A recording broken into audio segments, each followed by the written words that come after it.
তোমার নামটা বলো তো। এক অচেনা নাম্বার থেকে হঠাৎ এই মেসেজটা পেয়ে চমকে উঠল রাফি। সে উত্তর দিল, আগে তুমি বলো কে তুমি। উল্টো দিক থেকে আসলো এক লাইন, আমি তোমার ভবিষ্যৎ। রাফি ভেবেছিল কেউ মজা করছে, কিন্তু মেয়েটি প্রতিদিন এক একটা রহস্যময় মেসেজ পাঠাতো, যেন সে রাফির মনের কথাও জানে, এমনকি তার কষ্টগুলো। দিন যেতে লাগলো আর রাফির মন ধীরে ধীরে আটকে গেল সেই অচেনা মেয়েটার কথাই। একদিন সে সাহস করে জিজ্ঞাসা করলো, তুমি কে?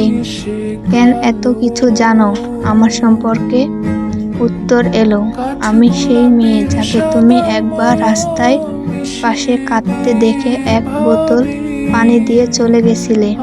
আমি তখন কিছু বলিনি, কিন্তু তোমার চোখের ভেতরে যে ভালোবাসা লুকানো ছিল তা আমি চিনে নিয়েছিলাম। রাফি স্তব্ধ। তারপর শুরু হলো এক অদ্ভুত প্রেম, যেখানে দেখা না হলেও হৃদয় জেগে রইল এক অদৃশ্য ভালোবাসা। শেষ নয়, কারণ তারা এখনো একে অপরকে খুঁজছে। ভেজে মাটিতে জলে নকশা করা